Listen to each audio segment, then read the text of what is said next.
जय श्री राम आत्मीय बंधु भगिनी। इस वीडियो में मैं अपनी यूट्यूब पर की यात्रा को अपने भावनात्मक शब्दों में लिखने की चेष्टा करता हूं। यह देखा जाना इसलिए भी आवश्यक है कि कहीं न कहीं ये यात्रा आपकी भी है और उससे बहुत बातें आपको मेल खाती होंगी। तो मैं यद्यपि मोबाइल के संपर्क में तो 1996 में जब मैं नैनीताल के एक पूर्णावासी विद्यालय में था तभी आ गया था और मेरी रुचि थी कि मोबाइल के प्रयोग, इंटरनेट के प्रयोग और ऐसे नानाविध टेक्निकल प्रयोग में लगातार अपने प्रस्तुत होता रहूं। यद्यपि मैं साहित्य का देता रहा, लेकिन एक विशेष अभिरुचि के आधार पर मैं इन क्षेत्रों से जुड़ता रहा। लेकिन जहां मैं इस मीडिया के अनेक प्लेटफॉर्म पर बहुत पहले सक्रिय हो गया था, वहीं यूट्यूब पर यद्यपि अकाउंट तो मैं 2014 में ही बना लिया था, लेकिन यह चैनल डब पड़ा रहा क्योंकि मेरा अपना काम प्रधानाचार्य और निदेशक का इतना बड़ा था कि उसमें सांस लेने की फुर्सत नहीं होती। और मैं इस चैनल को बना करके भी अदा कदा यूट्यूब को देखने की बात तो कर लिया करता, लेकिन यूट्यूब पर मैं कुछ प्रस्तुत करूं या कुछ दूं ऐसा उचित नहीं। इसका भी एक कारण है कि प्रारंभ में मैं एक ऐसी धारणा यूट्यूब के विषय में बना लिया था कि मानो इस मंच पर आना मेरे अध्यापक के लिए बहुत शोभा नहीं देगा। इस कारण से मैं यूट्यूब पर नहीं आया। लेकिन जब लॉकडाउन हुआ और बंद कमरों में हम सब कैद हो गए तो विद्यालय का सारा कारोबार इसी मीडिया पर अवलंबित हो गया, तब यूट्यूब की ओर ध्यान गया। मैं यद्यपि अपने अध्यापक मित्रों को इस यूट्यूब के बहुतायत प्रयोग की ओर अग्रसित किया, लेकिन स्वयं अपने कोई वीडियो डालकर मैं इन सबसे जुड़ूं ऐसा उचित नहीं होता था, क्योंकि प्रधानाचार्य और निदेशक के नाते फिर विद्या भारती के शैक्षिक प्रमुख, जिसके अंतर्गत आधा उत्तर प्रदेश कार्य क्षेत्र था, तो इस रूप में एक दायित्व का निर्वहन करते यूट्यूब पर जुड़कर मैं किसको ये भावना अर्पित करूं, यह बात समझ में नहीं आती, क्योंकि अध्यापक और लोग तो अन्य अन्य माध्यमों से भी जुड़े हुए थे। लेकिन 2014 के बनाए इस चैनल पर पहली बार मैं वीडियो आज से 2-3 महीने पहले ही डाला, यानी सितंबर के 2022 से मैंने वीडियो, सितंबर के लगभग अंत से मैंने वीडियो डालना प्रारंभ किया। उसका उद्देश्य था कि जो बातें मेरे मन में हैं वो कहीं न कहीं किसी प्लेटफॉर्म पर उतर आए। और दूसरा कि रिटायर होकर के मैं जब बंगलौर अपने परिवार में रहने लगा तो अपने बाकी लोगों से थोड़ा दूर हो गया, तो उनसे जीवन संपर्क बना रहा। इस रूप में यूट्यूब वीडियो पर मैं फोकस किया। इस चैनल पर एक विद्यालय के संचालन के लिए जितनी बातें आवश्यक हो सकती, उसके विषय जितने प्रकार के विषय हो सकते, उन सारे विषयों का समावेश किया। सीबीएसई में अधिकांश वर्षों मैंने सेवा किया, तो सीबीएसई की मान्यता कैसे पाई जाए, सीबीएसई में सीसीई की क्या स्थिति है, सतत एवं व्यापक मूल्यांकन प्रणाली की क्या स्थिति है, वर्तमान में सीबीएसई विद्यालय संचालन की क्या क्या भूमिका हो सकती है, नए नए इंस्पेक्शन और वर्चुअल इंस्पेक्शन के क्या स्वरूप हैं, इन सब बातों का समावेश दिया, जो यूट्यूब के हिसाब से तो मेल नहीं खाते। लेकिन चूंकि ये चैनल नैतिक शिक्षा और जीको के ध्यान में रख के बनाई गई, तो इसका इस विषय का क्षेत्र तो बहुत व्यापक होता। इसमें शायद ही कोई विषय हो जिसकी विषय सामग्री न आवे, इसलिए सहसा कोई देखेगा तो उसे लगेगा कि ये मिक्स्ड कंटेंट का चैनल है, लेकिन ऐसा नहीं है।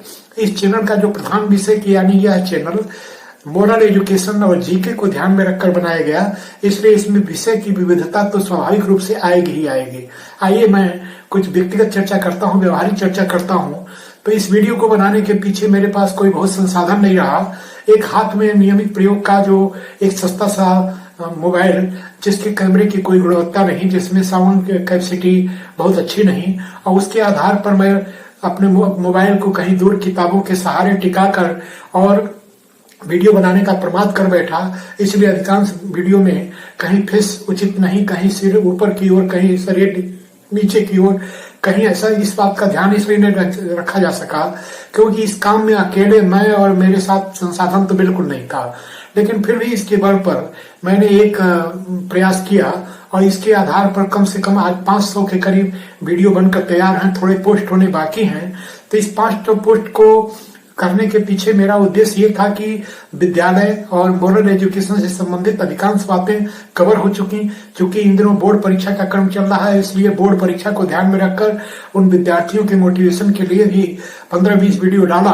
तो वे एक सामयिक विषय है। आज जब बोर्ड की परीक्षा प्रारंभ हो जाएगी तब उन विषयों का महत्व आगामी वर्षों के लिए होगा। तो ऐसा कुछ ध्यान में रखकर मैं इसको बनाने चला। लेकिन ये सही है कि एक विद्यार्थी के रूप में मैंने यूट्यूब पर बहुत कुछ सीखने का प्रयास किया। वीडियो कैसे बनाना, साउंड की क्वालिटी कैसे अच्छी रखना, वीडियो की गुणवत्ता की एडिटिंग कैसे करना, यथासंभव जो भी है उसको और बेहतर कैसे प्रस्तुत करना, वीडियो को कैसे शास्त्रीय विधि से अपलोड करना, वीडियो के एल्गोरिज्म को समझते हुए उसके साथ जो जो महत्वपूर्ण बातें हैं उन सबको समझने की चेष्टा करना। और उसी बीच जैसे अमृत निकालने चला था, कुछ विष भी निकला, कुछ कट अनुभव भी आए, लोग कैसे कैसे एक दूसरे को छलने का प्रयास करते हैं। मुझे ध्यान में आया कि यह यूट्यूब तो एक मरीचिका है, एक भ्रमजाल है, इसमें सब बड़ी मछली छोटी मछली को खाती है। आज बिग यूट्यूबर के नाम पर जितने लोग जाने जाते हैं वे 8-10 नाम तो मुझे रट गए हैं, मैं उन नामों को नहीं लूंगा क्योंकि अध्यापक के मुंह से वे नाम अच्छे नहीं लगते, लेकिन वे निश्चित रूप से अपने नए यूट्यूबर को, नए आने वालों को ठगते हैं, जालसाजी का शिकार बनाते हैं, भ्रमात्मक सूचनाएं देकर और उनको गुमराह करते हैं। इसलिए मेरा यदि ऐसे आप भी हैं तो आपसे केवल एक सुझाव है कि अपने बल पर केवल यूट्यूब को समझने की चेष्टा करिए। किसी के बताए रास्ते पर यदि चले तो आप उसको फिल्टर लगाकर समझने की बात करिए कि यह व्यक्ति सही सूचनाएं दे रहा है या आपको भ्रम में डाल रहा है या केवल आपको ठग रहा है। इस बात को समझने की चेष्टा करिए क्योंकि यहाँ तो ये बाजार लगी हुई है। मैं समझता हूँ कि एक बड़ा यूट्यूबर 10-20 कंट्रोवर्शियल सूचनाएं एक साथ देकर अपनी दुकानदारी को चला रहा है, दूसरे को भ्रम में डाल रहा है। मैंने एक अन्य वीडियो में एक मुहावरा प्रयोग किया कि यदि केवल तकिए पर गुड नाइट लिख दिया जाए तो नींद नहीं आया करती। इसी प्रकार केवल चैनल की सेटिंग में हेरफेर कर दिया जाए, आपका वीडियो, आपका ये जो चैनल है रॉकेट की तरह से उड़ने लगे, ऐसा संभव नहीं है। यूट्यूब का एल्गोरिज्म बहुत ही जीनियस प्रकार ले चुका है और उसके उन्नयन की अपनी एक भूमिका है। आप निरंतर लगातार सतत व्यापक प्रयास करते रहिए, आप सफल होंगे। मैं इसका एक साक्षी हूँ। मैंने कोई प्रयास नहीं किया, केवल वीडियो बनाने पर ध्यान रखा, उसके विषय को समाविष्ट करने पर प्रयास किया। मैं स्वीकार करता हूं कि उसकी गुणवत्ता कोई बहुत अच्छी नहीं थी, फिर भी मेरा ये प्रयास था कि जिन 100-200 लोगों को मैं अपनी बात पहुंचाना चाहता हूं उन तक पहुंच जाए। मुझे कोई लाखों और करोड़ों तक पहुंचने की अभिलाषा नहीं थी, वो मेरा लक्ष्य भी नहीं था। फिर भी मेरे बिना प्रयास किए आज चैनल पर 360 ऐसे सब्सक्राइबर हुए, 35,000 के करीब व्यूअर हुए और अनेक लाइक हुए। तो ये यदि स्वाभाविक रूप से चल रहा है तो 3 महीने में इतनी उपलब्धि कोई अधिक नहीं होती, लेकिन कम भी नहीं होती। मुझे संतोष है कि ये क्रम सतत है, जारी है। मैं प्रगति की परिभाषा कुछ इस प्रकार करता हूं कि सही दिशा में चले हुए एक कदम को भी प्रगति कहते हैं। तो सही दिशा में एक कदम मैं चल रहा हूं, तो आगे चलूंगा, ये प्रयास मैं करता हूं। और दिनों पर दिन जैसा कि इन दिनों प्रगति हुई, मेरा विश्वास है कि ये क्रमशः इसके जो माइलेज है उसको मैं पूरा करता जाऊंगा। और इसको पूरा करने के लिए मैं किसी शॉर्टकट के भरोसे नहीं हूँ, किसी शॉर्टकट या किसी प्रकार की गुहार नहीं लगाता। मैं एक स्वाभाविक जो क्रम बनता है उसको करता हूँ और इसके आधार पर मुझे सफलता मिलती है। तो ऐसा मैं विश्वास करता हूँ। अन्य मंचों पर मैंने यह योग्यता अपने पर हासिल की। आज ट्विटर पर मेरे 17-18 हजार के, यानी 17 के 18 हजार के ये मेरे फॉलोअर हैं। यूट्यूब पर मैं भले नया आया, लेकिन फेसबुक पर मेरे 2 अकाउंट और एक पेज, ऐसे मिलाकर 10 से 15 हजार मेरे संपर्कित लोग हैं। और यही हाल व्हाट्सएप, अन्य मंच जैसे टेलीग्राम है, को है, इन सब पर भी है। तो यदि वहां सफलता मिली तो यहाँ भी सफलता मिलेगी। और इसके लिए मैं आपसे प्रार्थना करने में कोई मुझे गुरेज नहीं। यदि आप मेरे व्यूअर हैं, मेरे इस वीडियो को देख रहे हैं, तो मैं आपसे तो अपेक्षा कर ही सकता हूं कि आप मेरे इस वीडियो को लाइक कर, चैनल को सब्सक्राइब कर, ऐसा करेंगे भी आप।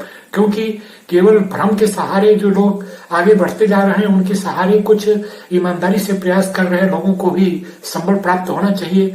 तो मैं अन्य किसी से नहीं, लेकिन आपसे निवेदन करने में मुझे कोई गुरेज नहीं। तो ये रही मेरी यूट्यूब की यात्रा, जो केवल 3 महीने की समयावधि में और धीरे से ही, लेकिन एक सही दिशा में आगे बढ़ रही है।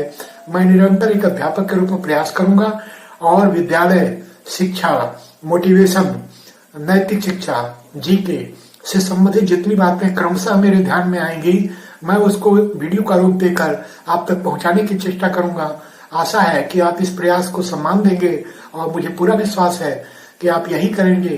अंत में मेरा ये वीडियो यदि आपको थोड़ा भी अपीलिंग लगा, अच्छा लगा, तो आप इसे लाइक कर, चैनल को सब्सक्राइब कर और अपना स्नेह अर्पित करें। जय श्री राम।